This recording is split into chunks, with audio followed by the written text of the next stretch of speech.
I'm just still shocked at people like thinking that they have to force their applications in this cycle. And they're like, well, because it might get even worse next year. Yeah. That's like, the fire is raging, but I have to jump into it right now because the fire might get worse.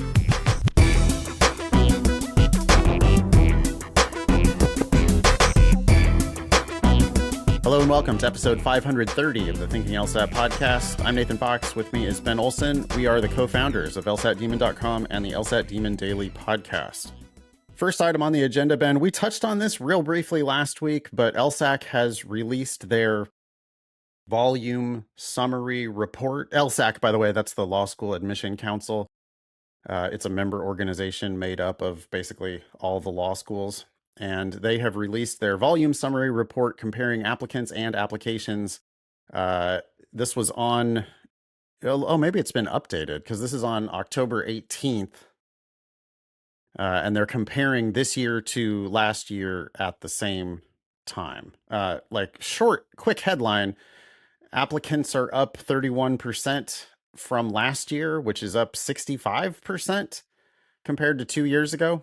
Yeah. Applications are up 26% from last year, 73% from 2 years ago. Interesting note here, Ben. Last year at this time, LSAC says, we had 15% of the final applicant count and 11% of the final application count.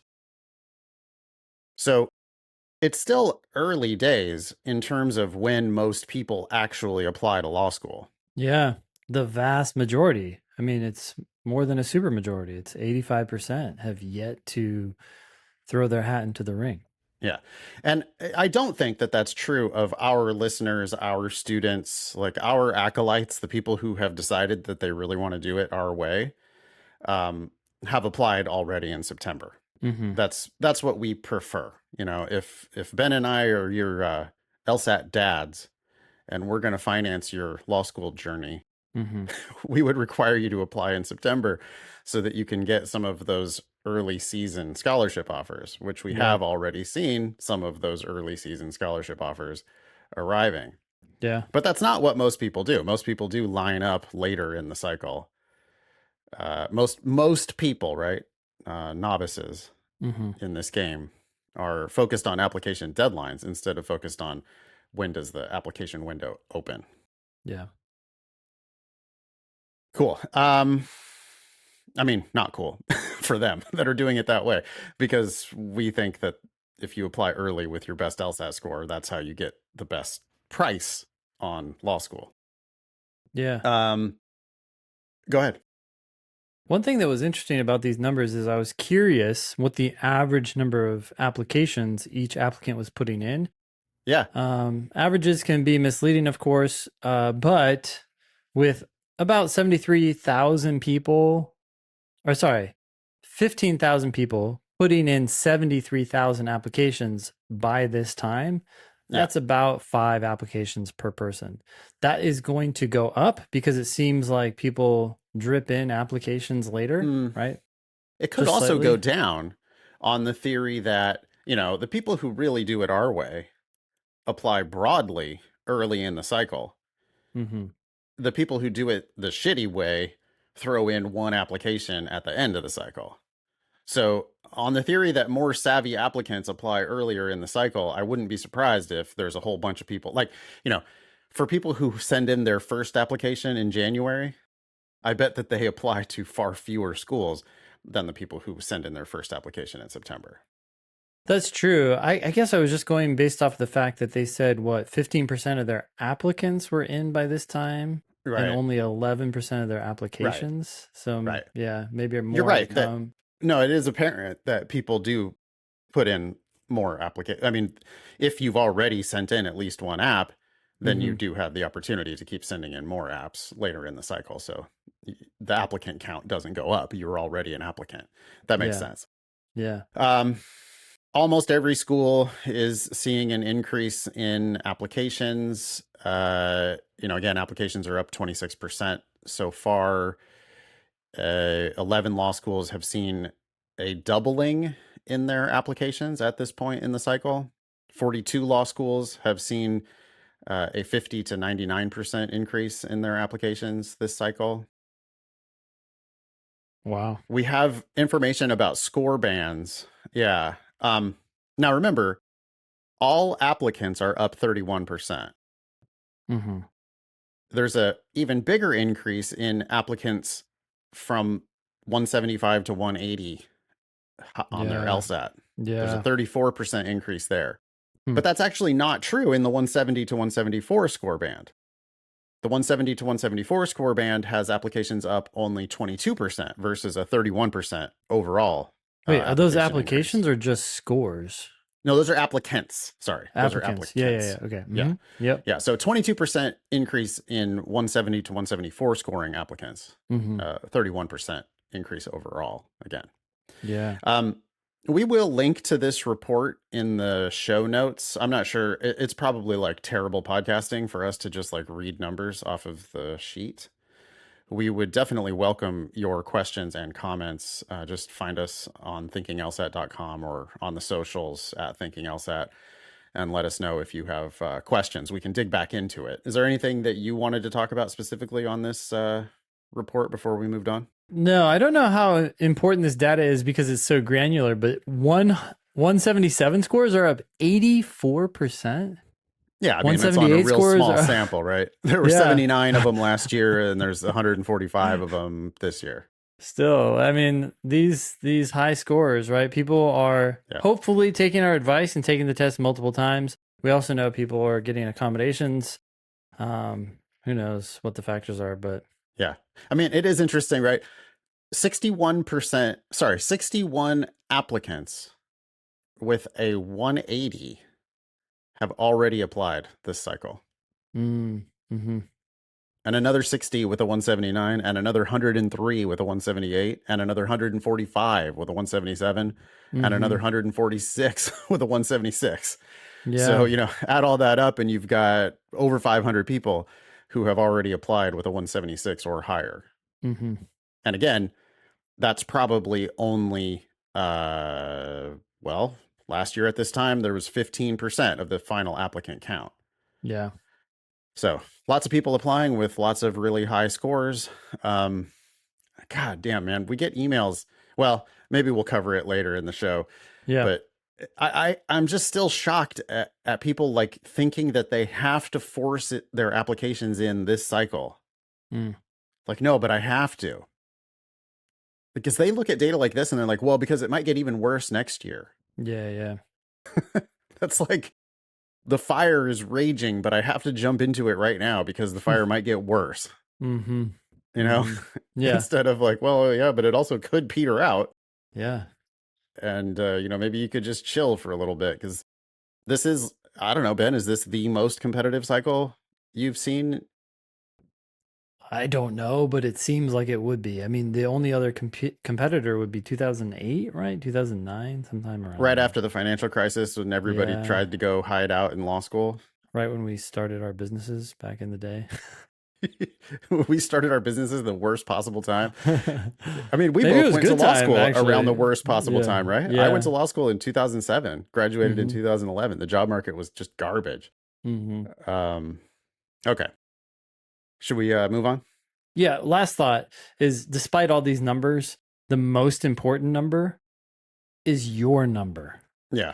Don't worry about any of this stuff. It's not about like, oh, 500 people have applied with a 176 or higher. Get your score as high as you can possibly get it. That is going to have a much bigger impact on your results than the ups and downs of the market. Yeah. And a higher LSAT always trumps an earlier application as well.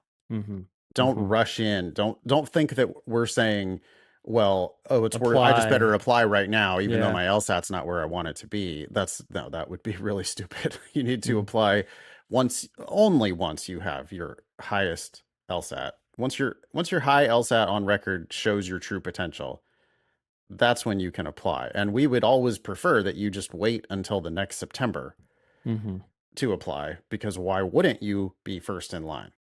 Yeah, that's the easiest variable you can control. So yeah, and you've already done all the work to get this fantastic LSAT. Why would you apply after they've already started giving out scholarship money? It just makes Yeah. no sense. Yeah, it's like you created this great car, right? And then you're like putting shitty tires on it. You're like, oh, well, Yeah, it's okay. We'll be totally. fine. Totally. Anyway, yeah, this next item is from Demon Student Ken. Subject: a sincere thank you and accommodations inquiry. Ken says, Demon Team, I want to extend my deepest thanks for all you do. I joined the Demon back in late August, took an initial practice logical reasoning section, and got 18 out of 21 right. 32%. Yikes. That is yikes, because that's understanding almost nothing, right? I mean, random guessing, you would have got 4 out of 21. So you spent the whole 35 minutes and you only added 4 correct answers to what like a monkey would have done, just clicking buttons. Yeah. And so that's a very bad investment of your time. Which it's very common, right? I mean, that's what almost everybody Nate, does. are you dissing on monkeys? Like, what was that? No, it's like how the thing about random monkeys, 1,000 monkeys typing. for 1,000 years typing, and they create Shakespeare, something like that. That's what I was gotcha. thinking. Yeah, totally. Yeah. I mean, I could have said a 3-year-old, right? Like just someone sitting there mashing buttons is going to get 4 out of 21 LSAT questions right. So if you got 8 out of 21 LSAT questions right in 35 minutes, you really only added 4 correct answers there. That's an awful lot of time you spent to only add 4 correct answers. Yeah. So Ken changed his ways. He says, I dove in head first. I took what you all said as the holy word. Drill, drill, drill. Focus on accuracy, not speed. And be okay with leaving questions unanswered. If you get it wrong, learn why you got it wrong, not just what the right answer is. I've listened to hundreds of your podcasts, attended a few of your free events, kept grinding daily, and removed all social media apps from my phone. Tonight, I took a timed LR section, and I got 14 out of 15 attempted. That's only because the timer ran out.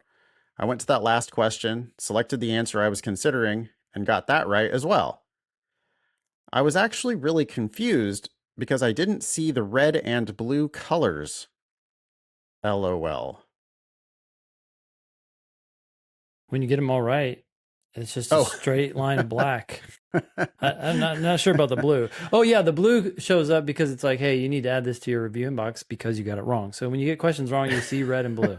Yeah, for better or worse. Ken thinks that the machine glitched out. Yeah. But it was actually like, no, you basically got them all right.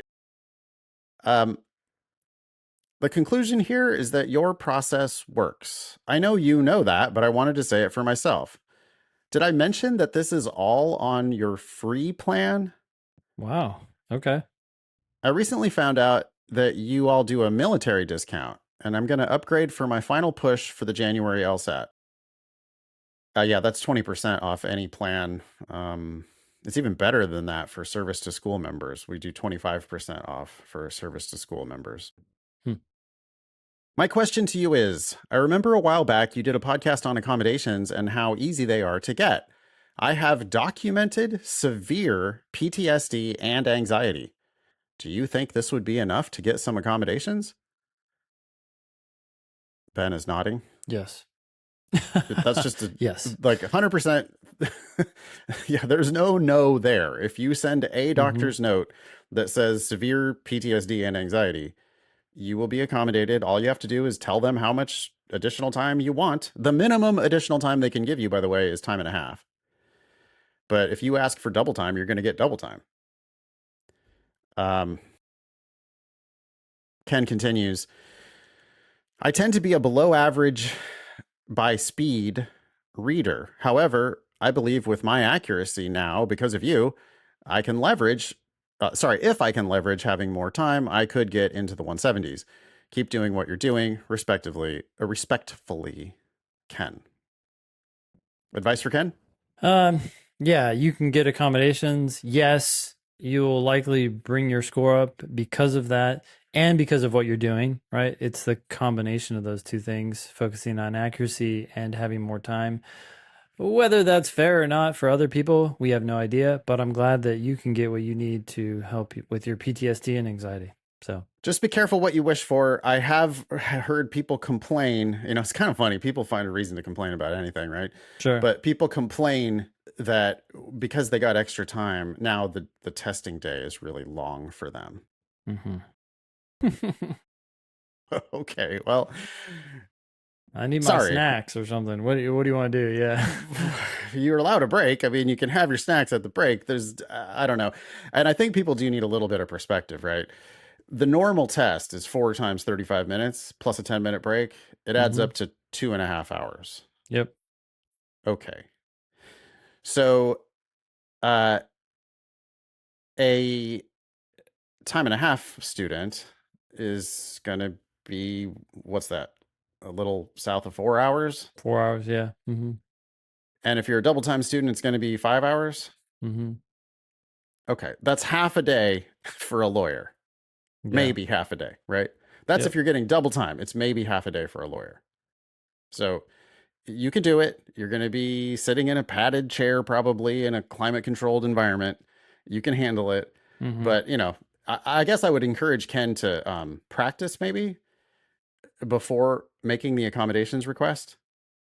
Go into the daemon and do a 53-minute time section. That's time and a half. Go do a 70-minute section. That's double time. And then determine what kind of accommodation you want to request, because if you get too much extra time, it might actually suck. If you finish way early and then you have to sit there and wait for 20 minutes, I mean, that could be like annoying. I get that. Sure. Yeah. Thanks, Ken. Great job. Stay focused on accuracy. Please don't ever try to finish the sections. You just don't need to even come close to finishing the sections to get yourself into the 160s or even 170. And yeah, if you have a documented disability that can get you accommodations, you should go ahead and apply if you're struggling with time. Next one up. This is a question on application timing from listener Romulus. The subject is to submit or not to submit. Hello, LSAT Demon staff. I've greatly enjoyed using your service and podcast, and I am grateful for all that you do. I am currently in the last semester of undergrad and expect that with all A+ grades this semester, which I plan on getting, my LSAC GPA will go from a 3.91 to a 3.94. Nice. As I'm applying to all top schools, this could be a material difference at any school, but especially Columbia, NYU, and Cornell, which have a 3.92 median in their most recent class. Okay, so you're going to go from below their median to above their median. From last year. Well, it could change, right? Could be higher this year. Very busy cycle, right? We already know that there's tons of people applying with great LSAT scores. I would assume that means that there's tons of people applying with great GPAs as well. Yeah, although, hey, much better to have a 3.94 than a 3.91. And you're right that at the top schools, these small changes can matter. Oh, and even if you go from below their median to at their median, yeah, that can help you a lot. Yeah, totally. Okay. Romulus continues, I will not receive those grades, however, until mid-December, and it may take CAS, that's the Credential Assembly Service, some time to update my report. Therefore, I am wondering if it would be better to submit my applications earlier at any schools, especially those for which I'm already above the GPA median. This is the problem with applying mid-cycle. Yeah, just what are you doing, Romulus? I mean, if you follow our advice, it's just so simple. You just wait. You just apply next September. By the way, Romulus isn't even done with his LSAT yet. So continue. Okay. Additionally, I've heard of submitting an application and requesting the admissions office to hold it for review until a stated point. Complex. I am hesitant to delay a cycle as GPA inflation may make my 3.94 obsolete at more of my preferred schools the longer I wait. See, this is that kind of just like, oh, Trying the to fire is game. raging, Yeah. so I better jump into it. Yep. Dude, you don't know what's going to happen next cycle. I mean, there has to be regression to the mean at some point. I'm not saying nobody can call top on the market, right? But we know, I'm talking about the stock market now. We know that the stock market is going to go down 50% at some point. It always does. It will. It's Hmm. guaranteed that the stock market will crash at some point. You don't know when exactly, but the everything operates that exact same way. Yeah. Everything has regression to the mean.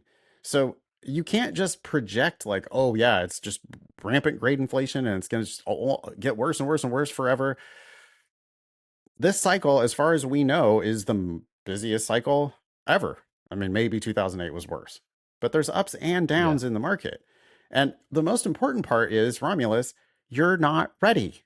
Your GPA isn't where you want it to be because you're still taking classes.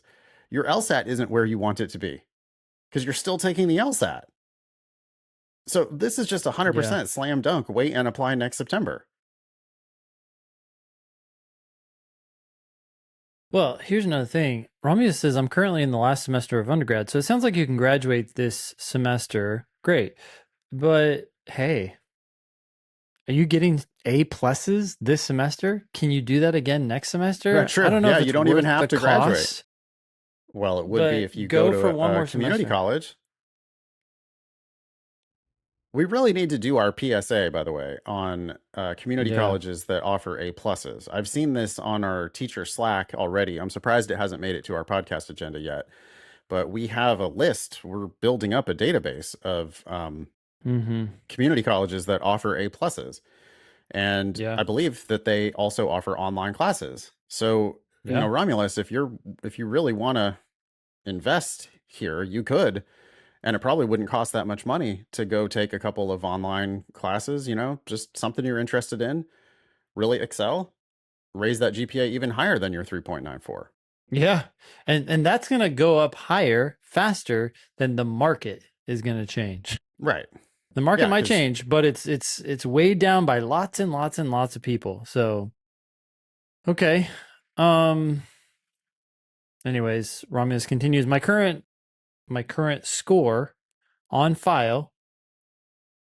Sorry, LSAT. My current on file LSAT. Okay. My current on file LSAT is a 173, but that is at the bottom of my practice test range, and I am confident that either my October or, if necessary, November score will put me above median everywhere, ideally closer to my practice test average of 177. Problem is, all this is so much easier if you just apply next cycle, because then it doesn't make October your ideal last test. It doesn't make November your ideal last test. You can just focus on doing your best and have the option to take it again if needed without any pressure. I'm You going can to do also an increase your early GPA. I'm Yeah. going to do an early shout out here, Romulus. We have another parents. We've done 3 previous iterations of Parents Night Hmm. where we invite listeners and students to bring their parents to class so that we can holler at them about the realities of law school applications. Yeah. Our next one of these is going to be Parents Day. This is coming up at let's see, it's going to be 10 a.m. Pacific, 1 p.m. Eastern on uh, Monday, November 17th. All you're going to need is an LSAT Demon free account for that. But, if Romulus, if you're getting pressure from your folks to Mm-hmm. apply this cycle, because that's just very common for undergrads, Yeah.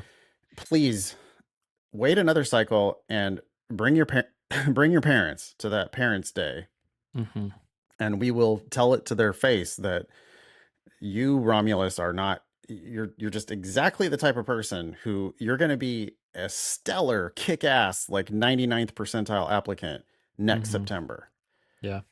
If you do it now, you're lining up behind 500 people who have already applied with 175 or higher, or 176 or higher, as we discussed earlier in the show. Yeah. That's not the cycle you want to jump into. And worrying about grade inflation, therefore I'm going to jump in late to the cycle. That's not what you want to do. If you do any of this stuff that you're talking about, Romulus, where you're like, tell the schools to hold off your application, all that is a later application. That's not an early application. You're going to get no benefit from that because they're not going to make you an offer if they haven't evaluated your application. Yeah. It's the So you same as need to not wait. submitting. It's the same as not submitting. So you need to wait till next September, Romulus. I know it's hard, but just wait. And yeah, you could potentially It's game your GPA even more. what is it? Is it hard? It's actually easier. It's hard for young people to wait. Time passes slower for young Yep. people. So they just get unbelievably impatient about things. But you're being impatient, Romulus, and there's too many zeros on the cost of this stuff for impatience to be justified.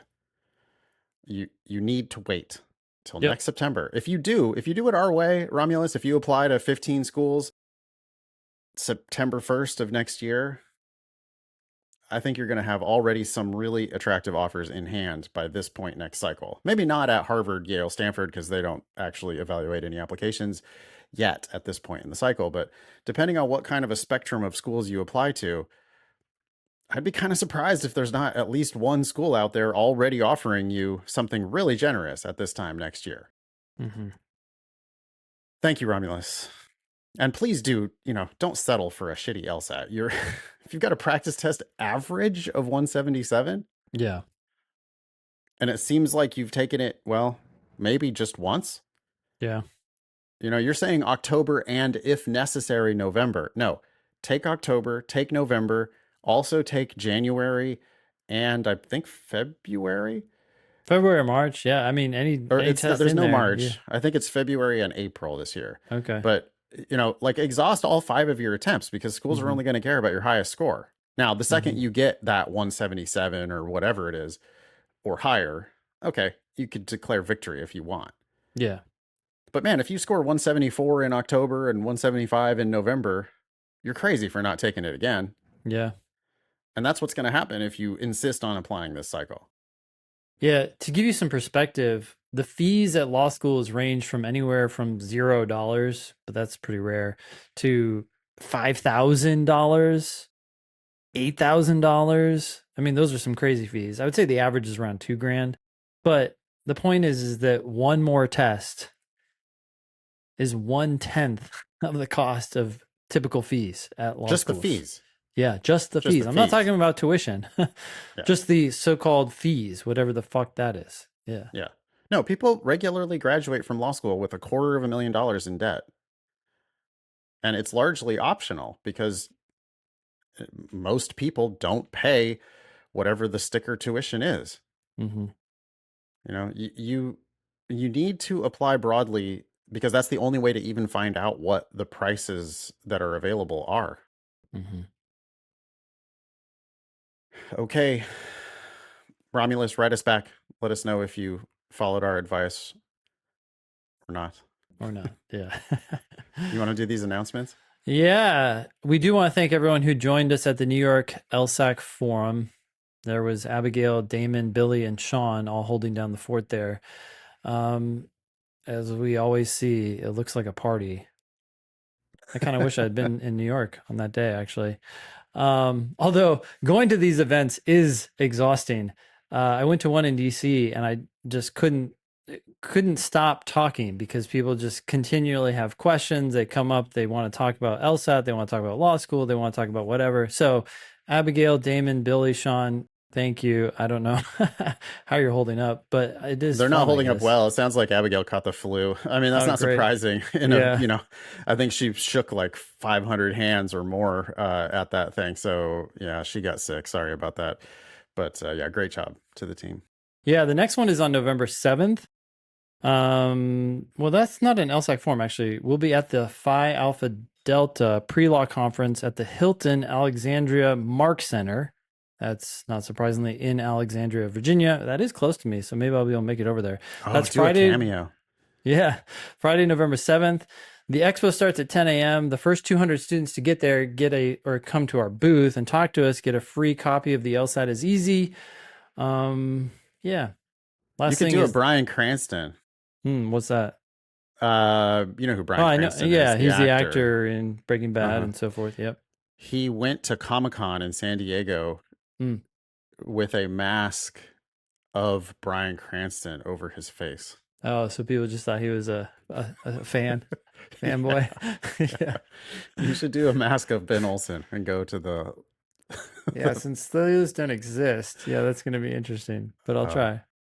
We could get one. I'll order one for you. Thank you. Thanks. All right, that's Friday, November 7 in Alexandria. If you want to go to that PAD forum, All right. This next email is from listener Anthony. Okay. It's about loan limits. Loan limits. Thought I'd share the latest email from University of Nebraska Lincoln Law School. While they're not on my list of schools, I'd love to get your thoughts on how law schools market their schools with the latest impacts from the passage of the Big Beautiful Bill. So here's an email from Nebraska. It looks like they've got like football. It's like a football logo on there on that top right. I think Big that's Ten, yeah. that's a Big Ten logo, right? Yeah. The Okay. law school is selling the Big Ten. That's crazy. Okay. Yeah. Anyway. Oh, wow. They're going to actually shout out the Big Beautiful Bill. Are you kidding me? Okay. This is the email. Anthony, last summer's passage of the Big Beautiful Bill shifted the way federal student loans are handled. That's a terrible sentence. Shifted.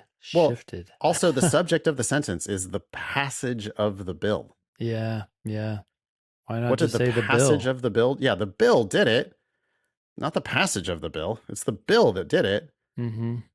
Even better, though, you could just say, with the Big Beautiful Bill, Congress, like, let's redirect back to people, because people are what's doing things here. Yeah. You may be wondering what these changes will mean as you consider how to finance law school. Going forward, professional students, law students included, will have an annual borrowing limit of $50,000. That means that when you select a law school, you'll want to make sure your total bill for tuition and fees plus living expenses is less than $50,000, unless you have some other money set aside to help pay for your education. You will also have a total limit of $200,000 that you can borrow for law school. Oh, so $50,000 a year, but $200,000 total. So if you go slower, if you go part-time, you can borrow more. And a lifetime limit of $257,500. That must include undergrad. Or like other professional schools. Oh, and undergrad. That means that if you borrowed money as an undergrad, that amount must be deducted from $257,500 to find out how much you are still eligible to borrow. Oh, wow. I didn't realize that restriction was in there. I didn't either. Good. That is more limits. Nothing but good. Yeah. Yes. I mean, the limit needs to be more restrictive than that, but hey, it's a start. It's a limit at least. If you already have $200,000 in undergrad debt, it's suicidal to borrow more money for law school, especially at a school like this, but that's a different story. Anyway, they go on and say, we know that all this sounds scary, but there is exceptional news for students interested in our school. Nebraska Law's tuition and fees for a non-resident are $40,800, well within the allotted $50,000 per year if you need to borrow money to attend law school. Additionally, off-campus living in Lincoln for your 1L year is estimated at $23,000, which is lower than most cities. Whoa. This is funny because that adds up to It doesn't even fucking add up. It adds up to over $63,000 or more, which they just said, well, make sure you keep it under 50. I know. It doesn't even add up, even in its own. This would be a great example that we could use for an LSAT question if you want to know what an internal inconsistency looks like or an internal conflict looks like. This is an internal conflict. They just told you want to make sure that your tuition and living expenses is less than $50,000. Then in the next breath, they told you, well, here at our school, it's $63,000. Oh, and by the way, this is exceptional news. No, it's contradictory news. Oh my God. Okay. Yeah. Do you know anything? I don't know anything about that school. I could go real quick to lsatdemon.com/scholarships, search for Nebraska, apparently 71st in the country. All I care about is the financing, honestly, since they're talking about financing. Let's talk about the financing. Last year, they gave full tuition scholarships plus a stipend to 17% of their students. Wow. Okay. They gave full tuition scholarships to another 23% on top of that. So now you've got 40% of the people attending Nebraska Law who pay 0 or less. Another 31%. Less than 0. They get paid. That's what you're trying to say.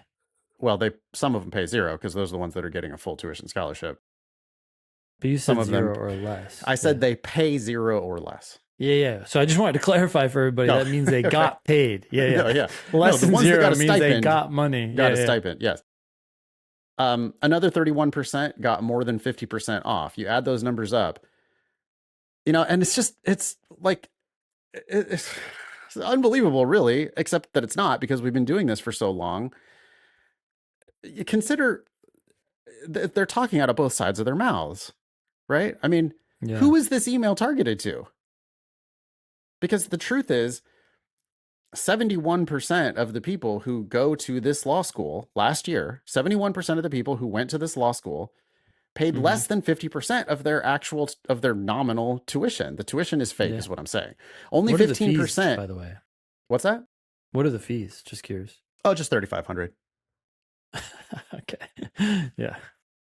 I mean, they have apparently last year's tuition was $35,100. So they're jacking their tuition, according to this email. Mm-hmm. But last year, only 15% of people who went to the school actually paid that price. And again, so there's more people who got a stipend than paid full price. Yeah. Wow. Only 29% paid even 50% of their nominal tuition. Yeah. So it's just like, it's misdirection, It's like, let's get everybody focused on the limits of how much they can borrow, and let's sell it to them as good news. You can borrow almost all of this. Yeah, so then when they come in with any scholarship, it just looks like pure gold. They're like, oh, and it's even lower than that. Yeah. I mean, their yield, by the way, is only 33%. So that means 2 out of 3 people who are admitted to this school tell this school, you know what, never mind. Yeah. Because they apparently dig into the financing, later. Or maybe 2 out of 3 people are the ones that didn't get the scholarship offer, and they're just like, nah, see ya. That would be great. What would be crazy is if it would be interesting to know how many of those folks got this stipend and still said no. Like, we'll pay you to come here. And they're like, no, thanks. They have to be struggling for financing, man. Again, if only 29% of their students pay as much as half price. Yeah, wait, you said last year the tuition was $35,000 and now it's $40,800? Apparently. 5. Okay, so that's a situation where I almost wonder if the limit invited them to increase their tuition. And for listeners who think that that's not possible, they might want to consider the history of the income tax in the United States. Say more. Well, I don't know the exact details, but I do know that when the United States income tax was first initiated, it was like an addition to the bill at the last minute was like, okay, we got to put a cap on this, and the cap was like, I think the legislative history shows that the cap was like, okay, we're going to pick a number that we don't think that number would ever be reached. We want to make sure that the Congress has plenty of room to judiciously set tax, so we'll set this number, whatever it was. And apparently, long story short, it took like no time at all for the cap to just get reached. It was just like instantly it was at that cap. And so the idea there is that you could anchor on that cap, right? Anchor on that limit. And then, okay, so then that's the new normal. Yeah. It's a signaling, right? So the federal government says, hey, we're not going to loan more than $50,000. And everyone here who runs Nebraska Law is like, why the fuck are we charging 35? We can go up to 50. Oh my God. Okay. That's the 70th law school in the country. Think about how dire the financial picture is there. Now consider the fact that there's 200 ABA accredited schools. So there's 130 schools where the financial picture is probably even worse than that. Mm-hmm. What do you Ouch. mean by worse? The I'm disparity between the people who are paying and those who aren't, or you're saying the like the financial situation for the school itself? one would assume that, they need tuition in order to operate, and one would Mm-hmm. also assume that a school that's not ranked highly, a school that just everybody agrees doesn't have prestige, Yeah. it would be harder to get people to pay tuition to go to that school. Yeah. I mean, Nebraska is obviously having a hard time getting people to pay tuition to go to their school, Yeah. as evidenced by the fact that they had to do discounting of Mm-hmm. 50% or more for 71% of their class last year. Yeah. So if you're discounting that heavily, it's clear that like people just don't want to pay what you want to charge. And again, that's the 70th out of like 200 ranked ABA accredited schools. Mm-hmm. So imagine what it's like if your school's ranked 170th. These limits are good. These borrowing limits are good. You should not be allowed, especially when they're giving stipends to people. You shouldn't be able to borrow. You shouldn't be able to charge some people $40,000 while cutting other people a check. That's just not right. That's just so wildly different, especially for so many people. Like if there are two special snowflakes, maybe like whatever, something. Yeah, but But when it was what was that number again? It was a lot for stipends. 17% for stipends? Yeah. That's crazy. Yeah. That is Again, crazy. more people getting a stipend than paid full price. But they have access to these federal loans. Boy, if I was declared czar of all of this, Mm-hmm. give me Linda McMahon's job. Is she still in charge of the U.S. Department of Education? Give me that job, and I come in on day one and just say, hey, you do not have access to these federal funds if you're going to charge some people zero or actually give them a check, Mm-hmm. and you're going to give more people a check than are actually paying full price, because the people that are paying the full price are probably sucking up all this federal money. Hmm.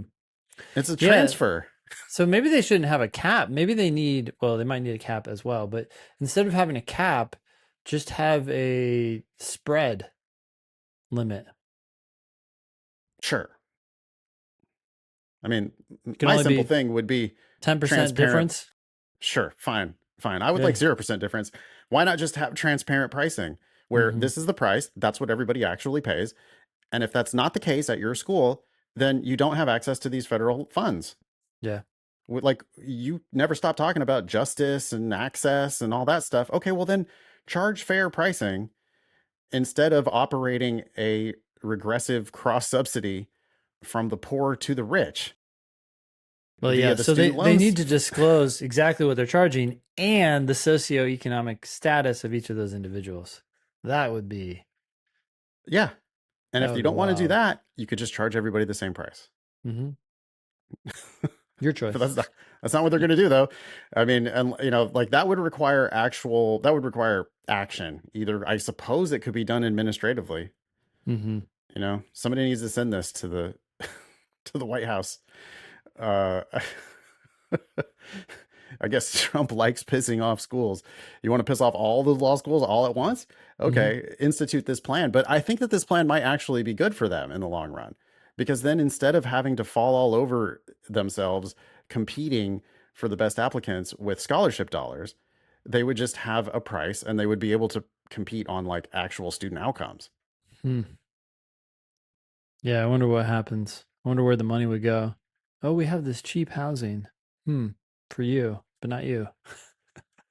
Oh, they would just find a way to work around it. Maybe. God. Next one up is from Demon Student Tay. The subject here is very low LSAT scores. I've been studying for the last 2 years. I have not been able to break out of the 140s, and I'm scared to take another practice test because I'm so stuck. I don't know how I've been studying for so long and still in the 140s. All I want is to get into the 160s and go to law school. I'm 25 and I feel so behind. I'm not sure what to do anymore because I feel so behind in my life and it's making me reconsider my LSAT. I've taken the LSAT twice, 139 the first time and 146 the second time. I'm discouraged and I've pushed out 2 cycles. Yeah, you've got a long way to go, Tay. I mean, we see people make that improvement, but not everybody makes that improvement. And hmm, We've never met Tay. We no, only have a few sentences here in front of us. But yep, Tay, there is something about what you're saying that suggests to me you're particularly focused on the LSAT scores you see when you take practice tests. You're worried about taking another practice test. All you've talked about in here is scores as and opposed age to, and pace, yeah, and yeah. So timelines, I think you're worried about speed, which a lot of people are. You're not only in terms of your life, like, oh, I'm behind, but also on the test and on the sections. Instead of focusing on getting to the 160s, you need to focus on getting the next question in front of you correct. yeah, Or if you get it wrong, understanding why it's wrong. That's it. yeah, That's where your focus needs to land. yeah. You also do have to get to the 150s, Tay, before you can get to the 160s. Mm-hmm. Stop signing up for official tests, by the way. Yeah, you were clearly not ready the first time you took the test. You were also, I can't imagine you were ready the second time you took the test. Mm-hmm. Your official scores are 139 and 146. That just doesn't happen if your practice test scores are in the 160s. So don't register for any more official tests until your practice tests are in the 160s. Otherwise, you're just magical thinking. This is not going to get anything done. All you're going to do is continue to do what you've done before if you register for tests that you're not ready for. Um, and as Ben says, you need to focus on incremental improvement. And what I mean by that is one question at a time. Yeah, think about this. If every day you did one LSAT question and you learned from it and got to a point where you understood it, that would be slow on some level. But I think it could ironically be faster for you because I don't think you're digging into these questions the way you need to. I think you're Yeah. focusing on quantity, speed, and so on. Get yourself an LSAT Demon free account and drill. When you drill, do one question at a time and solve it. If you struggle with it, or especially if you miss it, you need to learn what that question has to teach you. You picked a wrong answer. You also failed to pick the right answer. That's 2 mistakes to miss a single question. And you got to learn something, or else you're just going to keep making those same mistakes. Mm-hmm. The all this stuff about like I'm 25 and I feel behind. I've already pushed out 2 cycles. So what? I mean, if you really want to be a lawyer, then yeah, I think you really need that score in the 160s. And the time you've already spent is just a sunk cost. That doesn't have any bearing on, like, that's not between you and your goal. That's in the past. What's Also, so between many you and your people, goal? yeah, so many people, sorry, but so many people go into law school in their 30s. So Oh yeah. this is entirely a random goal that you've created for yourself that is creating anxiety, which you Mm-hmm. have also 100% control over. You can Mm-hmm. change the goal. Mm-hmm. Yeah, you're in a prison of your own design. I like it when you say that. Yeah, that's The way what out I'm of the looking for. prison, Yeah. the way out of the prison, the key that's going to open that lock is just actually learning from one question at a time. You need to start solving these questions correctly. You Mm-hmm. don't even have to solve very many questions to get in the 150s. You're far Mm-hmm. enough away here, Tay, that you like, it's clear to me that you're missing lots of questions in like the first 10 in each section. Because if you were getting everything right in the first 10 in each section, you'd already be more like 150. Mm-hmm. all you got to do to get to the 160s is get like the first, what, 16, 17 questions per section and then randomly guess from there. There you go. But Tay's a mile away because Tay's like, I don't know, like you're probably doing way too many questions every time you take a test. Mm-hmm. And very low accuracy on questions attempted. That's almost guaranteed if you're scoring this low. Yep. If you're scared of practice tests, that's fine. You can stop taking practice tests. But you do need to be doing actual LSAT questions. And you need to be learning from those mistakes. So again, demon-free account, hit drill, use our written explanations, our video explanations, use the ask button if you're still confused. Start solving questions correctly and learning from the ones you don't solve. Mm-hmm. Then maybe a month from now, do another practice test. But you're not applying this cycle, Tay. You're a mile away from applying this cycle. So if you've already pushed out 2 cycles, just go ahead and push another cycle, at least another cycle, because you're not even really that close to being ready to apply next fall. Anything more for Tay? No. Good luck. You got this. People can and do make the kind of improvement that Tay's looking to make. Yeah. I mean, we see people go from the 130s into the 160s all the time. But you don't do that by forcing the timeline. You don't do that by, feeling behind or feeling stuck or whatever. The way you make that improvement is just by solving one more question and learning from the ones you struggle with. You know what I've been wondering, Ben? What's the deal with the University of Arizona Law School? I have no idea. But our team has put together some notes here. According to the 2024 ABA 509 data report, the University of Arizona awarded the highest percentage of stipends among all law schools, with 49% of its class receiving stipends and an additional 9% receiving full tuition scholarships. Holy shit. So we were just talking about a school that gives 17% of its class stipends. 49% of the class at the University of Arizona is being paid to attend. Is that real? Yeah, we need to figure out what the deal is with that. Apparently people on lsd.law, that's self-reported insane data. But apparently people on lsd.law report receiving offers of $94,000. That's 30 stipend, I guess. So that's $31,000 a year, like paycheck. Going to that school. Is that right? Am I reading that right? How big is the stipend? Sorry, I was looking up at the estimator. They're getting maybe that's paid wrong. Maybe I'm reading that wrong. Oh no, actually, weird. How's their tuition so low? Okay, we're going to have to dig into this. What's going on with this school? Okay, well, I've pulled up the 509 report. I'm looking through it. Their median LSAT is 163. Their median GPA is 3.78. Okay, so, not a terrible law school. What's it ranked? I think it's 59. 59th. Is that correct? 59. Yeah, 59th. Okay. All right. I mean, more than half of them are paying 0 or getting a check. Yeah. Yeah. But how... Okay, so, many universities use their law school as like a profit center. Mm-hmm. That ain't happening here. The opposite is happening here. This to me, looks like a school that is subsidized by the University of Arizona. I mean, they have a choice to do that. Why would they choose to do that? I don't know. Probably because they want to climb in the rankings. You know what I'm going to do is go to LSAT. Do we have lsatdemon.com/rankings?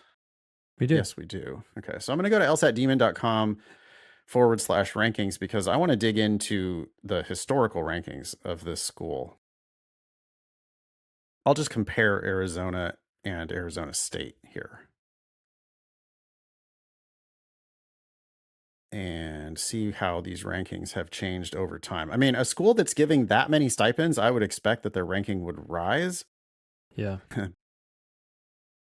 or I would expect that their ranking has been falling and they're now giving a ton of stipends in order to try to reverse that trend. Both Arizona and Arizona State have been falling. Back in the beginning of this chart, 2015, Arizona State was 31 and Arizona was 40. Last year, Arizona State 45 and University of Arizona 59. So they've gone from 40th to 59th in the country.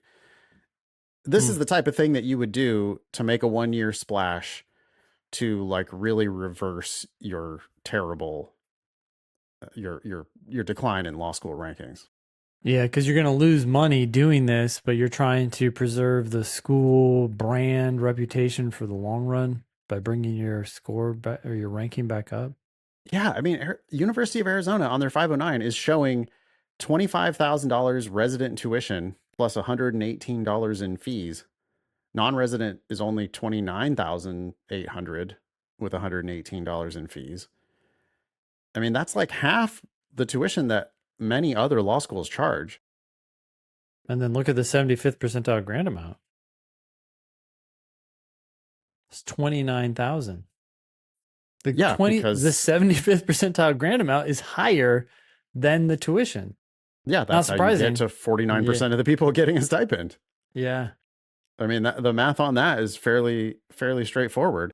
The 50th percentile grant amount is 24,500, which is already equal to or almost damn near the resident tuition. And they are giving grants to 95% of the class. Wow. So do those 5% of students, do those 6%, Do they feel special? Do they know? Do they know what's happening? Like if they saw this seating chart on the LSAT Demon Scholarship Estimator, you know, would they cry? We were earlier. It's not like this is the first time we've talked about any of this stuff, by the way, but we were earlier advocating for like a requirement that you're not allowed access to federal loans if you do this. I would, as an intermediate step, I would be happy with you have to disclose it. You have to like personally disclose it to these people. Well, in a meaningful way, right? Disclosures can be oddly confusing, but like they have to sit down and walk you. A third party has to walk you through the estimator. Yeah, you have to meet with Ben and Nate, and we have to go, okay, so you realize that 49% of the people actually get paid from the school, and you realize that 95% of the people pay something less than full price. And you realize that you're being charged full price. Does that seem fair to you? Is that what you want? That's all. Again, yeah. If this were children of billionaires, I wouldn't care. You know, if this is like the ultra rich and those are the only people who are paying this, I don't care. But if people are borrowing money in this type of situation, I just feel like they're wildly getting scammed. I don't get it. Okay. What else do we want to know about University of Arizona Law School? I don't know. I mean, okay, so apparently they offer an online program for foreign diplomats. I'm not sure how many people would be interested in that. I wonder if those are the people that are paying the tuition. I mean, because that'd be nice too, right? If it was the children of rich people around the world, and those were the people that were paying the tuition, then fine. Sure. Okay, so they do have this program. That's a niche program. I mean, that's not of interest to hardly anybody who listens to our school. Yeah. Okay, then they have this thing called performance scholarships. I'm just going to read this. Yeah, or go ahead. If you did not receive an Arizona Law Scholarship, or if your scholarship is less than $10,000 and you achieve a class rank at or above the 90th percentile, top 10% of your class as calculated at the end of the first year of study, you will be eligible for a $10,000 scholarship award or an award in the amount necessary to raise an existing scholarship award to $10,000 for the second and third years of study. I mean, that to me sounds like a way to just bullshit somebody into believing that you're going to give them a Yeah. Oh, I have a scholarship or a better chance. scholarship. Oh, Yeah. I think Uh-huh. I'm Oh yeah. special. I have a low scholarship, but I can get there. Yeah. That's scary, actually. Well, Yeah. That's an excuse to accept a bad offer. I mean, how often does that actually happen, right? Because the Oh, if you're at people, the bottom, you're not going to end up in the top. It's a promise that they know they don't have to fulfill. How many people do they have yeah, data on how many people get the performance that's scholarship? what I'm asking for. Yeah. Like, okay, does that actually ever happen? I'm sure it does happen once in a while. There's some It's outlying happened. person. Yeah, it has happened before, but does this happen often? Like, what are my actual odds? If you didn't get any scholarship at all, you're in the bottom 5% of the class by LSAT and GPA. How the fuck are you going to get to the top 10? How are you going to get to the top of 10%? Yeah, you're like competing against people who had way higher LSAT than you, way higher undergraduate GPA than you. Yep, every once in a while somebody's going to get lucky, but Yeah, this is when that's you like watch some movie where the underdog miraculously wins and you think you're the underdog. we should maybe start with this. The financing is all obviously really important, but what do people go to law school for? They go to law school for employment outcomes. What do we think of the employment outcomes at this school? Hmm. Okay, so 12 graduates. Wait, how many graduates were there total? Oh, 120. 120. So there are 120 people who graduated last year. 12 of those, okay, so 10%, ended up in law firms of 251 attorneys or more. We would consider that big law. Okay, so not great big law placement. 6 ended up in federal clerkships, 5%. So now you're looking at 15% landing in sort of the higher paying jobs. And then I don't know what to make of this last stat. 68 end up working in Arizona. Okay, that's not surprising. No, it's a regional school. I mean, this is just a Yeah. school that they probably have pretensions of being a national program, right? Because Mm-hmm. every law school Mm-hmm. does. Yeah. But this is a school that I'm sure it's a perfectly fine school. And given their low tuition and the fact that they give everybody these crazy scholarships, this is probably a terrific school to go to if you want to work in a government job or a small firm in the state of Arizona. Oh, I would perfect. Yeah, you absolutely get endorse this paid. school. You get paid to go to school, so you're not losing money those 3 years. If anything, you could just be breaking even, which would be wonderful. Yeah, the only thing you're giving up is your time, and then you end up getting a job, and you don't have any debt hanging over you. Could be a Yeah, good option for some people, especially if they get the stipend. for some people, yeah, but absolutely not a good option for somebody who wants to go practice big law in New York City or somebody who wants to go, have some real high level federal Yeah. job. Like you're going to have to excel. They do have some federal clerkship placement, but it's very low. Mm-hmm. The Yeah. majority of people, vast majority of people who go to this school are just not going to be making six figures when they graduate from law school. So go there for free and go be a DA or a public defender or work in some small firm. Maybe your family has a firm and all you got to do is just get certified so that you can practice in the family practice. By all means, pay as little as possible for your JD. I just really Yeah. would, yeah, again, I like worry a lot about people who are borrowing money to go to a school like this. They don't do conditional scholarships. So if they make you a great offer, make sure that it doesn't say for the first year only. Make sure that it says they're giving you the scholarship for all 3 years. This also does Mm-hmm. look wildly unsustainable, though. I mean, there's no way this, most schools, most big universities operate exactly opposite of this, where they treat their law school like a cash cow. Mm-hmm. That is not what's going on here, at least not last year at the University of Arizona. But we have seen schools over the years, right? We've been doing this now for 10 years plus, and we see schools change their strategy from year to year. Yeah. So it'll Well, be this really isn't interesting. sustainable, right? It's Yeah. not sustainable unless they're just taking money from, maybe Arizona has a huge endowment, or maybe University of Arizona is using their undergrad operations or their business school or something else to like fund their law Mm-hmm. school. Who knows what they're doing? It's just that Yeah. this isn't the type of school where, the administration of University of Arizona is not raiding the coffers of the law school. Quite the opposite. They're subsidizing the Yeah. law school. Propping them up. Yeah. Save Mm-hmm. yourselves. Okay. Mm-hmm. Yeah.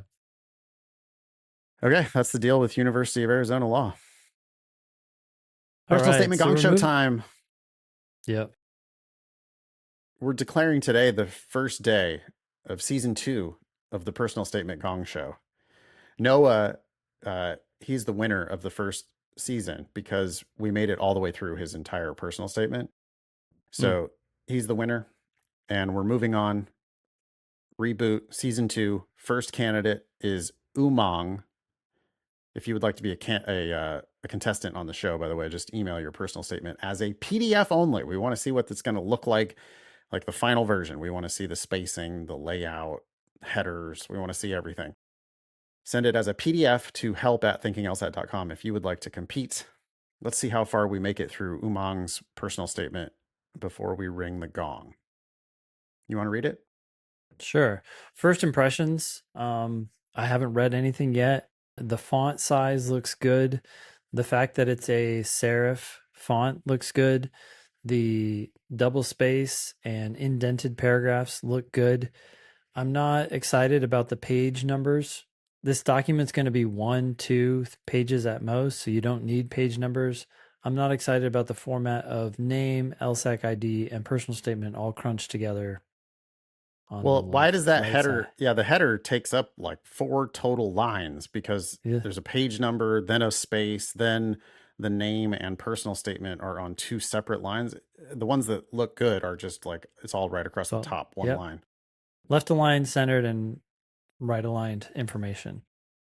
Anyways, I was one of the few people recruited by my college's shared governance task force to help write a charter for our first student council in almost 30 years. Uh, okay. I want to hear this story. Mm-hmm. I don't want to hear about you being recruited for it, though. I want to hear what you actually did. Yep. So you probably just cut that and get into the next. Let's get to it. What did you actually Yeah. do on this task force? Is the On the most important? shared governance task Yeah, force, what did you unless the do? most Yeah. impressive thing is the fact that you were recruited, in which case you probably need to pick a different story. Exactly. Okay.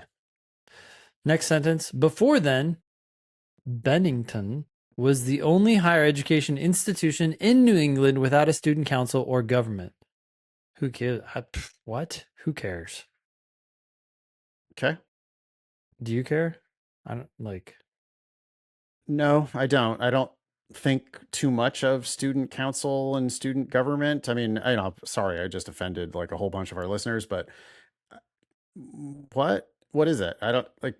Well, I also just don't understand. Like, okay, they didn't have it.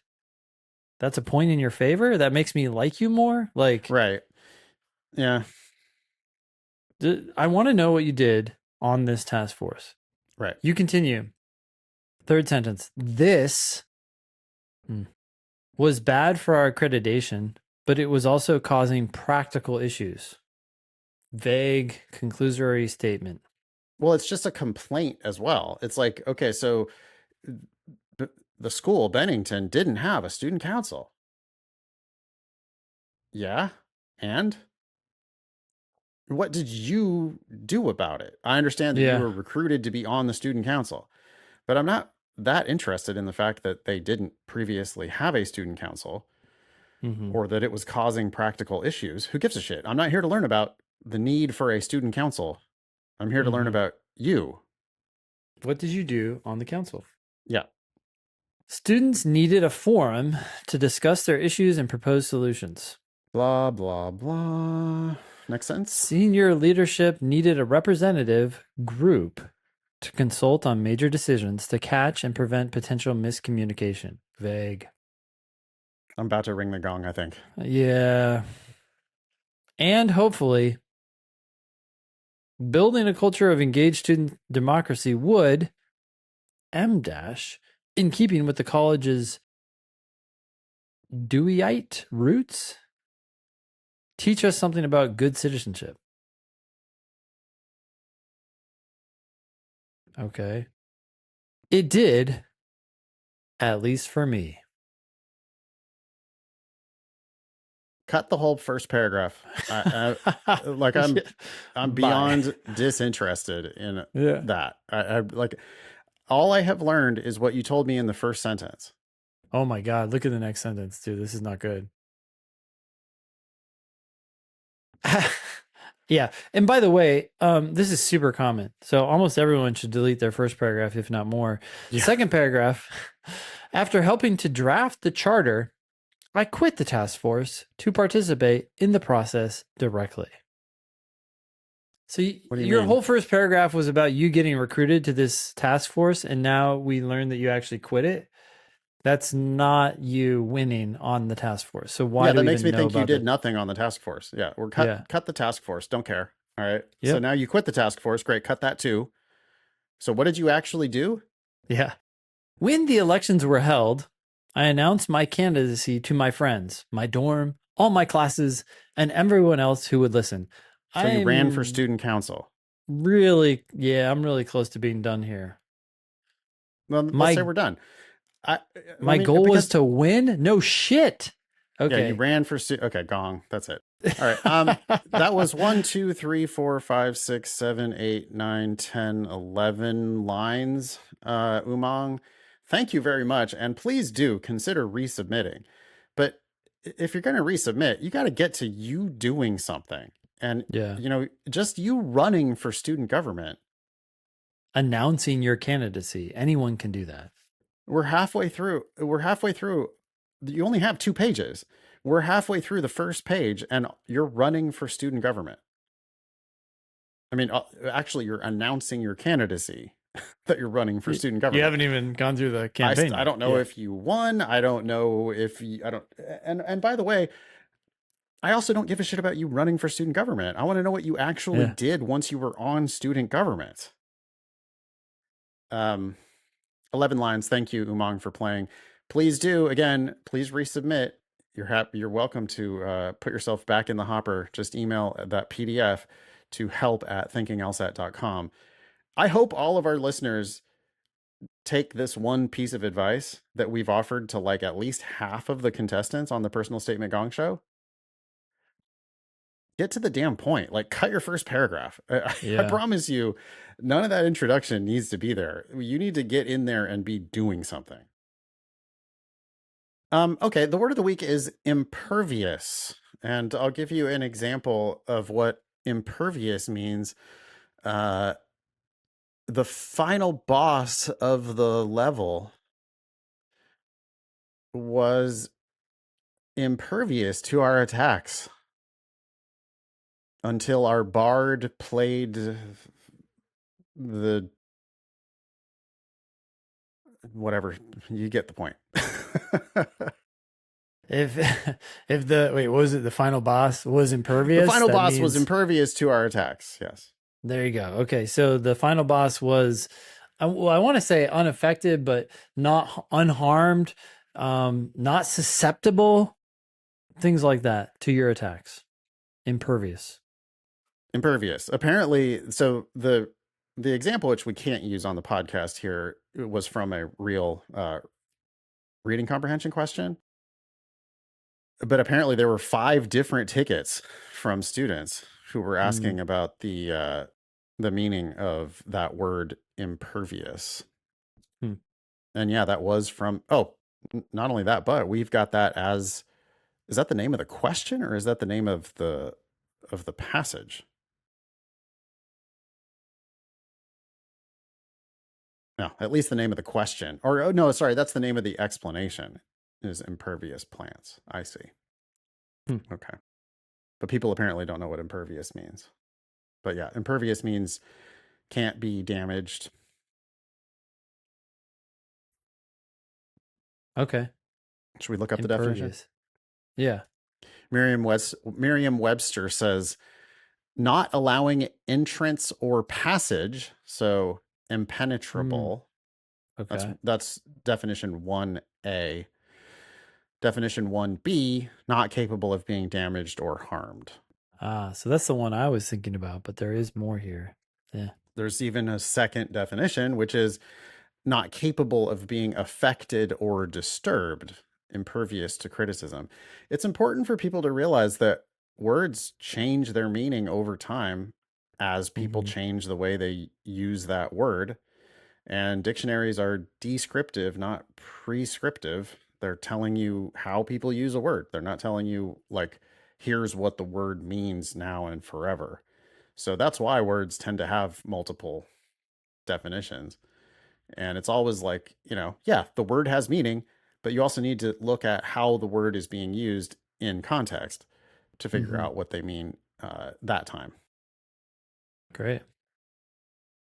If you are really excited about Word of the Week, you can catch up on all of our old Words of the Week. Go to lsat.link/wow.